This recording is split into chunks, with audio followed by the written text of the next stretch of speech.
All right. Hi, everyone. My name is Nick Pyenson. I'm a curator at the National Museum of Natural History in the Department of Paleobiology. I'm a paleontologist, and my job is to uncover and reveal the great story of the evolution of life on Earth. My particular expertise is the mammals that went back to the sea, and they've gone back many times over geologic timescales over the last 50 million years. These are the mammals that we're all familiar with: whales, sea cows, sea otters, sea lions. They have a fossil record. We know about their deep evolutionary history from objects like this. And so what I want to share with, I don't think I have too much time, but just call me. I want to share two stories that both have to do with marine mammals, fossil marine mammals in particular. And they both relate to the great arc that objects at our museum, at the Natural History Museum, undertake from their discovery in the field, oftentimes in rocks, in faraway places, back to the museum where they can then be cared for, studied, and understood in their context. So two stories. The first one is about, this is a fairly traditional, straightforward process of discovery. I received a call in early spring of 2011 from a colleague at Smithsonian's Tropical Research Institute, Dr. Aaron O'Day. He is an invertebrate paleontologist, and he said, hey, my student found something that looks like this. And I got a photo in email that looked pretty much like what you see on the screen. This skull was buried top down in the rock. He said, do you think it's interesting? Would you like to come collect it? And I said, absolutely. And so there's a very small time window to collect it because, as you can see in this picture here, the fossil was located underneath the water, in between the tides along the Caribbean coast of Panama, near the small town of Pina. So we had a very small window to actually collect that fossil. Here I am on one side along with my grad student at the time, Jorge Velez-Warbe. And we kind of knew what we were getting into, but it was actually a very hard field recovery. We had a 4-hour window to collect that block of rock that contained the skull, and as I discovered later, other parts of the skeleton. But this is the power of the 3D Explorer here that allows us to visualize this and look at the different hotspots. So like I say, going back to this last scene, this is how I found it, how we found it in the ground. And then this is actually, I can actually show you what it looks like here. This is a 3D print. Can you hit the lights on this? This is a 3D print that was over at the Castle Gallery. It's since been printed, painted, made to look like the real thing. I would never be holding the real thing so in such a cavalier fashion. It's incredibly fragile, and that's really the benefit of having the 3D models, being able to manipulate it before your eyes. Now, this object in particular is one of the contributions to the array of objects that we have before us in the Explorer from the Smithsonian's Tropical Research Institute in Panama. And when you think about fossil resources in particular from around the world, they represent natural resources that are non-renewable. Once you take them out of the ground, you really don't want them to go back. And in particular, you can really think about them in a patrimonial way. They belong to that country. It's part of their history, part of their natural history. So while the fossil came to Washington, D.C. and is ultimately curated here at the Natural History Museum, we still want to share this patrimony. It's a very valuable fossil skull, and as we found here, as I'm going through the presentation, we found a pair of jaws underneath the skull while the fossil was being prepared by the person who found it, a Panamanian student named Dioselina Vigil. And this is as we were uncovering rock, we found the jaws aligned right next to the skull, still with much of the rock around it. So 3D allows us to kind of go back and forth in this process of discovery where art really meets science. And like I say, this is very traditional of finding something in the field, bringing it back, uncovering it. We did a lot of the CT scanning and laser scanning post-discovery, post-preparation when we had the final skeleton, the jaws, and the skull at our disposal. This was, like I say, a traditional method in paleontology where we've applied 3D technology, and I think what's tremendous about this is right now in Panama, they can see their patrimony, and now with this 3D print, this will go on display next year in the new Biomuseo in Panama City. So a facsimile of the real thing. And the real thing continues to be protected and available for study to anybody who wants to see it. But I would argue any researcher in the world, any student, anybody who's really curious to know about this particular object as it tells you a story about the evolution of this group of dolphins, which it's worth bearing mention that this particular fossil dolphin does not yet have a name. I'm kind of skipping a lot of the processes that have been streamlined over many decades. We'll publish it eventually, it'll get a scientific name, but it's more important to share this knowledge with the world. And I think that's in the spirit of a lot of the themes that we've talked about so far. Vince, how do I do the next? How do I go over to Chile? It's the next browser, yeah, okay. Whoops, not Supernova. Oh, I don't think it's in the next tab. Should I make one? We could load it. Okay, can we just cut away for a second? Look away.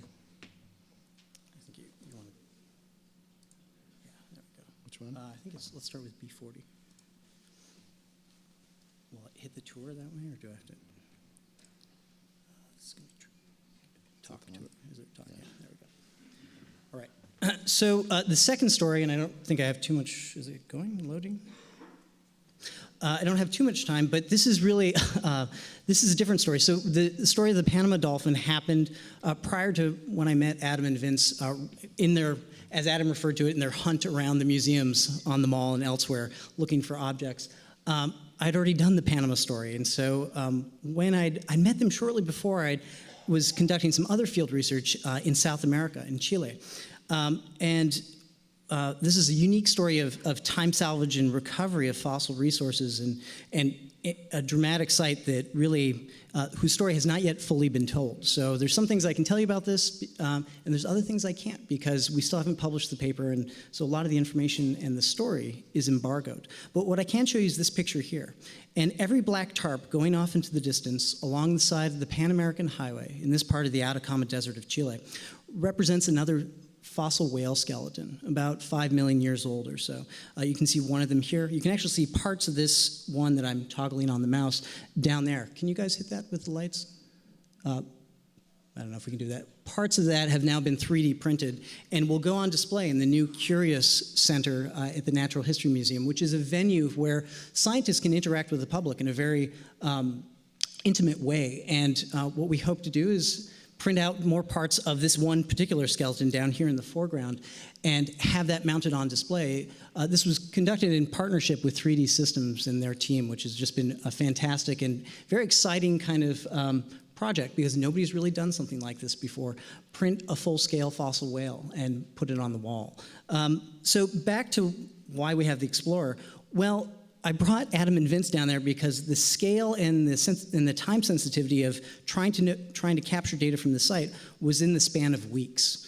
A road construction company had actually been tasked with expanding the Pan-American Highway. This is part of the geopolitics of conducting scientific fieldwork anywhere else in the world. You're always subject to those conditions and those unique kind of contingencies at the time. And here, a construction company was fully complying with national natural patrimony laws in Chile, which are very strict, and there's a lot of natural history and cultural history that is very carefully protected in Chile. And they were tasked with expanding the highway. So today, if you went back, there would be another lane of highway going through right here, through the site.